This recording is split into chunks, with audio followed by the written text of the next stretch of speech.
네, 안녕하십니까. 박건배입니다. 네, 이번 시간의 주제는 인덕터, 다섯 번째 시간으로 RXB가 전력계통에 미치는 영향에 대해서 알아보도록 하겠습니다.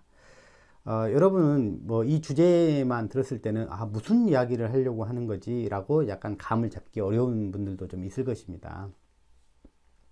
자, 그런데 뭐 기술사를 준비하시는 분들은 아마 이 표현에 대해서 들어본 적은 있는 것 같아요. 근데 이게 여기서 말하려고 하는 내용이 뭔지 감이 안 올 수는 있어요. 그래서 이 주제를 한번 이야기해 보도록 하겠습니다. 이 주제는 앞전 시간에 이야기했던 그것과 연속선상에 있습니다. 자, 인덕트의 작용으로 교류 RL에서 스위치를 ON 하게 되면 어떤 파형이 형성된다고 그랬죠? 인덕트의 작용에 의해 가지고 반성작용에 의해서, 그렇죠, 비대칭 형태의 파형이 만들어진다고 했어요. 근데 비대칭 파형에 대해서 이해를 하시면 될 것 같고요. 자, 그 연속선상에서 그럼 비대칭 현상과 이제 또 연관돼서 또 관련 있는 팩터가 뭐냐면 비대칭의 어떤 정도를 결정해 주는 게 있거든요. 비대칭이 좀 더 많이 될 거냐 아니면 좀 덜 될 거냐 라는 걸 결정해 주는 팩터가 있어요. 근데 그 팩터 중에 하나가 가장 큰 중요한 팩터가 뭐냐면 RXB라고 하는 거예요. RXB가 크면 클수록 비대칭이 좀 심하게 나타난다. 뭐 이렇게 이제 이야기를 하는 것이죠. 자, 본문으로 들어가서 이야기를 해보죠.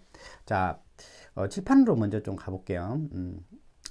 우리가 단락전류가 발생할 때, 단락전류가 발생한다. 단락전류. 고장전류 중에서 이제 가장 큰 전류라고 해서 이제 고장전류를 이제 대표해서 단락전류라고 쓰기도 하고, 제가 고장전류라고 쓰기도 하고 그럴 거예요. 자, 그러면 계통을 간단하게 모델링 해보면 이럴 겁니다. 발전기가 있고요. 그 다음에 이제 솔로에 저항이 있고, 그 다음에 리액턴스가 있을 것입니다. 그리고 이제 이게 부하가 있겠죠. 정상적으로 부하 운전을 할 때는 C는 있더라도 이제 크게 그 의미가 없어집니다. 그래서 C는 보통 이런 정상적인 부하 모델링 할 때는 C를 많이 빼고 이야기를 하죠. 자, 그래서 여기서 특히 이제 단락이 나게 되면 단락 사고 같은 게 이렇게 발생을 하게 되면 이제 단락 전류가 흐르게 될 텐데, 그렇다면 이제 여기다가 우리가 이제 그런 상황은 여기다 스위치를 하나 넣어놓고 스위치를 원하는 거나 같다.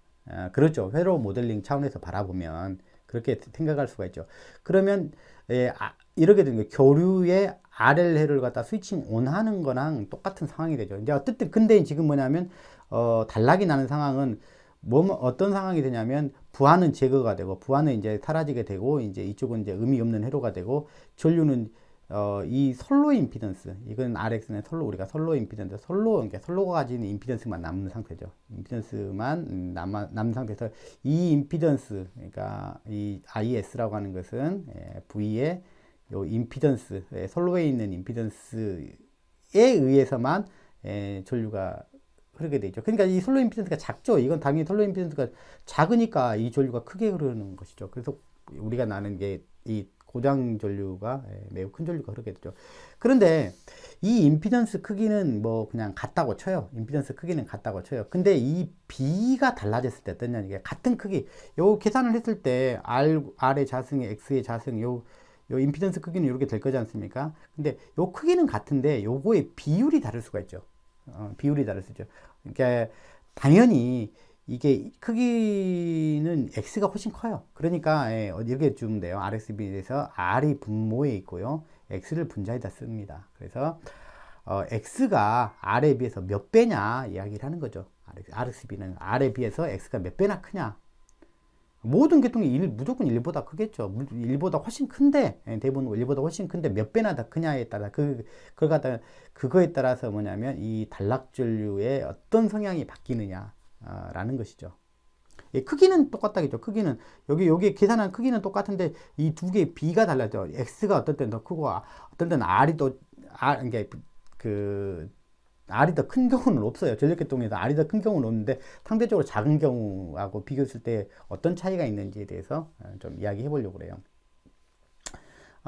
그래서 이렇게 간단하게 이제 모델링을 했고요. 그래서 뭐 여기 이 R에 대해서 X가 몇 배 더 큰 거냐, 그게 이제 RXB에 대한 간단한 정의다. 그러면 그거에 따라서 이 단락전류의 파형은 어떤 차이가 나느냐. 그러니까 RMS로는 똑같은 전류지만 파형상 어떤 차이가 나타나는지 한번 관찰해 보았습니다. 자, 관찰을 해보니까 이런 결과를 얻었어요. 또 하나는 뭐냐면 어떤 계통은 RXB를 X하고 X가 분자에 있다겠죠. 이게 이것보다 크니까 몇 배 더 크냐. 25인 계통이 있고요.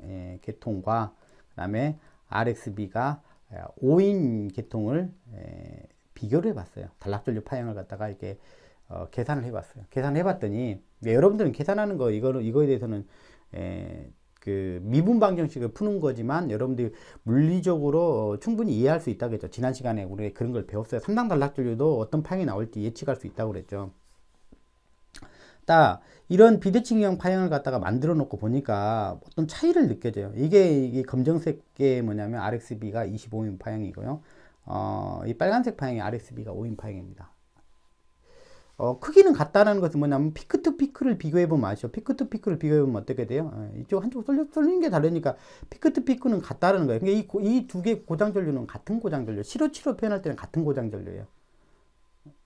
즉 임피던스의 크기는 같은데 Z의 크기는 같은데 R과 X 비율만 다른 상태를 이야기하는 거예요. 그 중에서 뭐냐면 이게 이제 R에 비해서 X가 25배 큰 녀석인 이렇게 되고 얘는 X에 비해서 R이 뭐 5배 큰 거인 경우란 이야기예요.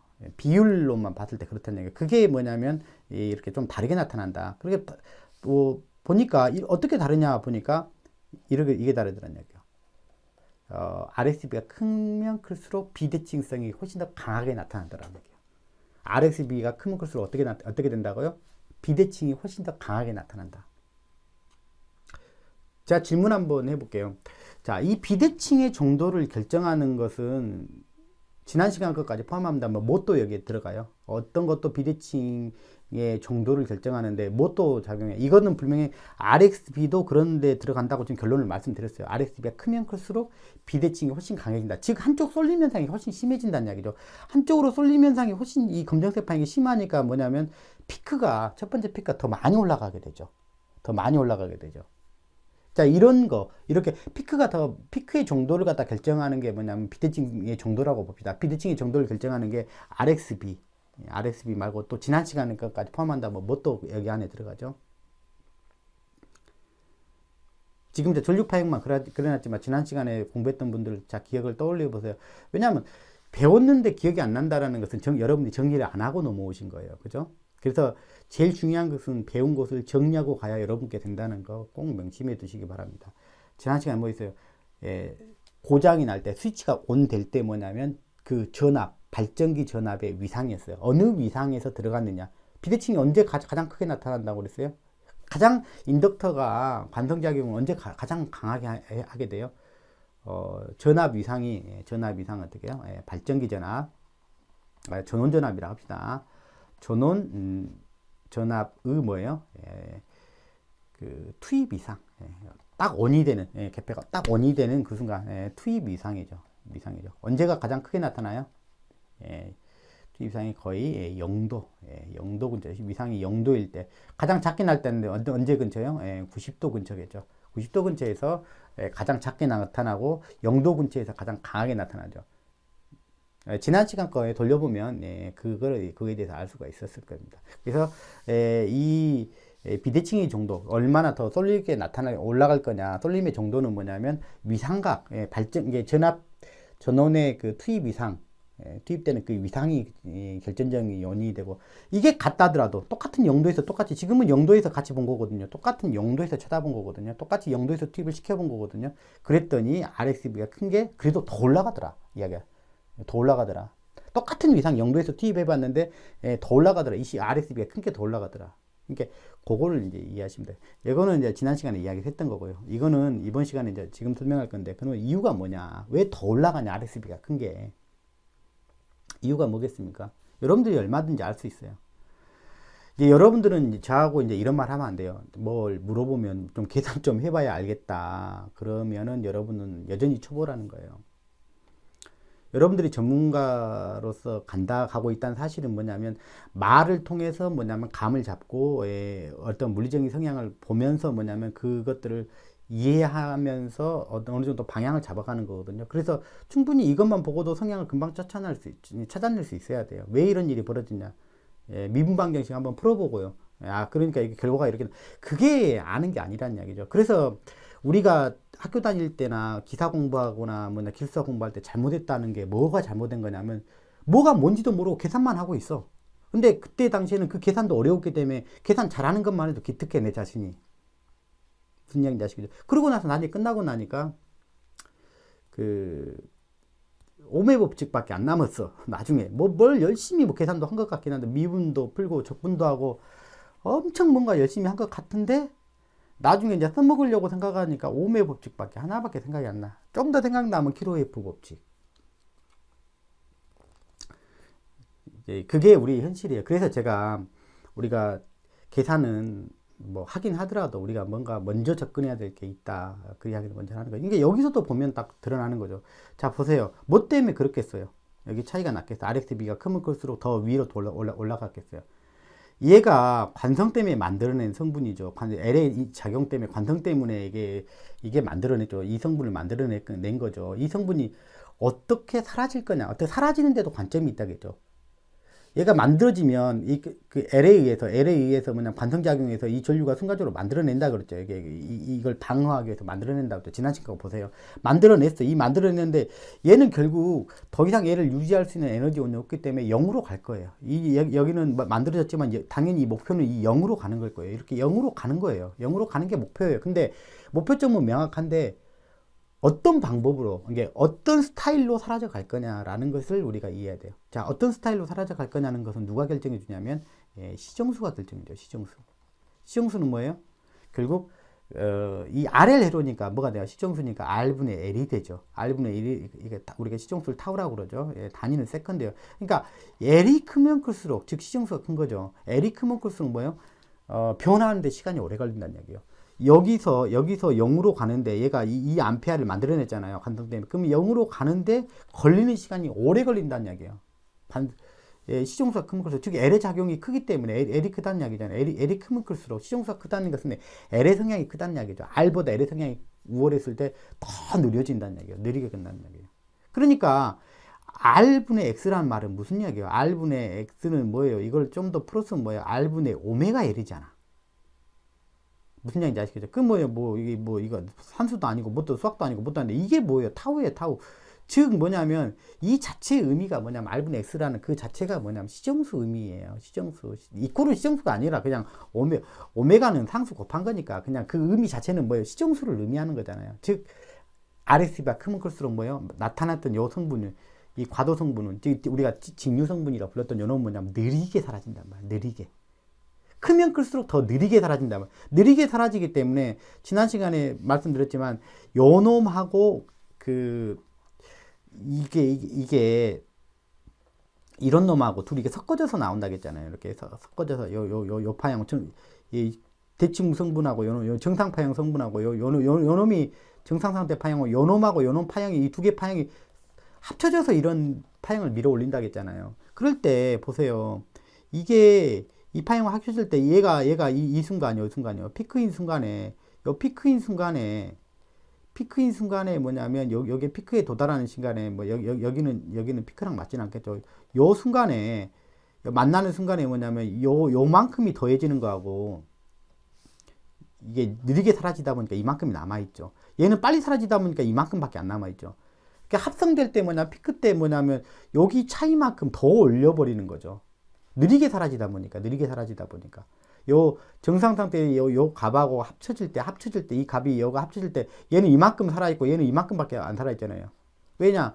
얘는 RSB가 5인 놈은 뭐냐면 시정수가 작으니까 빨리 없어져 가고 있단 말이야. 빠른 스피드로 사라져 가고 있잖아. 얘는 뭐냐면 좀 더 느리게 사라지다 보니까 피크에 도달하는 시점에서 뭐냐면 합성될 때 더 높이 올려버리는 거죠.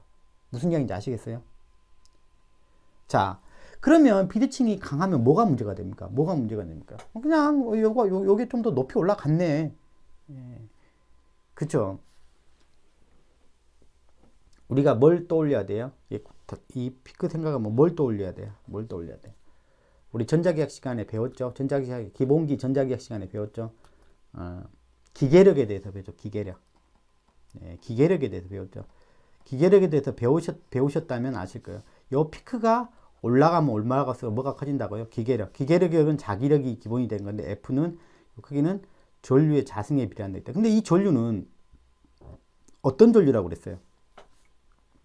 RMS 전류가 아니라기 때문에 시로치 전류가 아니라 무슨 전류라고요? 피크 그 전류 자체라 했잖아요. 그냥 이 순시치 자체 전류예요. 그러니까 여기서는 이제 피크 전류가 제일 크니까 의미론적으로 이제 의미가 있는 것은 피크 전류. 이게 피크 전류가 이만큼 돌아가는 것이 뭐냐면 이 힘의 가속도를 2배 같은 고장 전류인데 2배 정도. 왜냐면 이게 제곱이니까 요거 정도 뭘 얼마 차이 안 나겠네. 아니 그게 아니고 요 수치는 엄청 큰 수치인데 그걸 갖다 얘들 제곱해 버리면 이 정도 차이면은 아마 뭐 2배 정도 2배 정도 가혹한 힘이 발생합니다. 힘이. 여러분들 단시간 케이블 단시간 시험 파형 한번 여러분들 몇 초짜리 안 되니까 그거 한번 찍어 보세요. 이시카 전류 흐를 때 막 떨죠. 그 힘이에요. 그 힘인데 뭐냐면 그 힘보다 뭐냐면 같은 전류가 흐르는데 RSB가 큰 놈이 뭐냐면 2배 정도 더 강한 힘이 벌어진다고 생각해요. 안 깨질 게 안 부서질 게 부서진다는 이야기예요. 같은 단락 전류가 흐르더라도 크기는 절대적인 크기는 같아. 피크 투 피크가 같다라는 것은 RMS 우리가 말하는 RMS 전류는 같은 거거든요. 시로치 전류는 같은 걸 이야기하지만 뭐냐면 RSB가 큰 계통일수록 너희 계통은 안전한데 우리 계통은 뭐냐면 그 설비들이 깨질 수가 있다. 5% 10% 그 정도가 아니라 이 정도 차이면은 거의 뭐 한 2배 정도의 그 파괴력, 이게 힘이 기계력이 자기력이죠. 자기력이 크게 나타날 수 있을 것입니다. 자, 오늘 이 시간에는 그러니까 지난 시간에 왜 비대칭이 되는 원인부터 정확하게 이해하신 분이라면은 이 이야기가 어떤 이야기를 하려고 하는지를 이해했을 것이고, 그러면 피크가 더 많이 올라가면 RXB가 커서 피크가 더 많이 올라가면 앞에 전자기억 시간에서 기계력이 무엇인지를 이해하신 분들은 아 그렇네, 그러면 이게 상당히 가혹한 거구나, 이게 굉장히 영향력이 큰 거구나, 그런 이야기를 하는 것입니다. 자, 다음 시간에 뵙겠습니다.